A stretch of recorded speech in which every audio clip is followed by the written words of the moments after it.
আফসোসের বিষয় হচ্ছে ২০ টাকা নোটের মধ্যে বাগেরহাটের ৬০ গম্বুজের মসজিদের ছবি দেওয়া ছিল। বর্তমান গভর্নমেন্ট ডক্টর ইউনূস সাহেব ওই ৬০ গম্বুজ মসজিদ ২০ টাকা নোট থেকে সরিয়ে ওই জায়গার মধ্যে কান্তজি মন্দিরের ছবি দিয়েছে।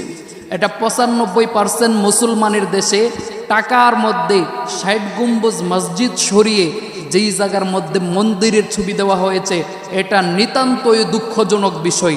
এটা স্বাভাবিক এবং ছোট্ট বিষয় নয় যে এই বিষয়টা নিয়ে কেন আলোচনা করতে হবে, কারণ এটা সাধারণ কোনো বিষয় নয়। আপনি যখন মসজিদের ভিতরে ঢুকবেন আর আপনার পকেট থেকে যখন আপনি ২০ টাকা নোটটা বের করে মসজিদের দান বক্সের ভিতরে, দান বাক্সর ভিতরে যখন দিবেন, আপনার কৌশলে মসজিদের দান বাক্সর ভিতরে, মসজিদের ভিতরে ওই মন্দিরটা ঢুকায় দিল। আপনি এমনিতে একটা মন্দিরের ছবি নিয়ে মসজিদে ঢুকবেন না, যেহেতু আপনি মুসলমান। আপনি নামাজ পড়েন আর না পড়েন এটা আপনার ব্যক্তিগত বিষয়, কিন্তু ধর্মের ক্ষেত্রে প্রত্যেকটা মানুষ দুর্বল।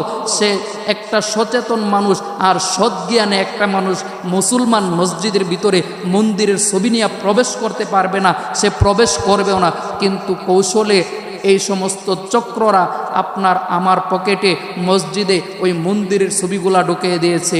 আপনি সংস্কার করেছেন, ডক্টর ইউনূস সাহেবকে বলবো আপনি সংস্কার করছেন জুলাইয়ের পর থেকে জানি, কিন্তু এরকম সংস্কার আমরা চাই নাই, এরকম সংস্কার আমরা চেয়েছিলাম না যে মসজিদের পরিবর্তনে আপনি টাকার মধ্যে মন্দিরের ছবি দিয়ে দিবেন।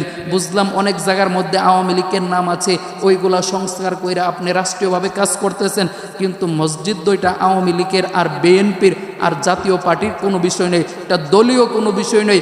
কেন টাকা থেকে মসজিদ চলে যাবে আর মসজিদের জায়গায় কেন মন্দিরের ছবি বসানো হবে, এটা দুঃখজনক বিষয়।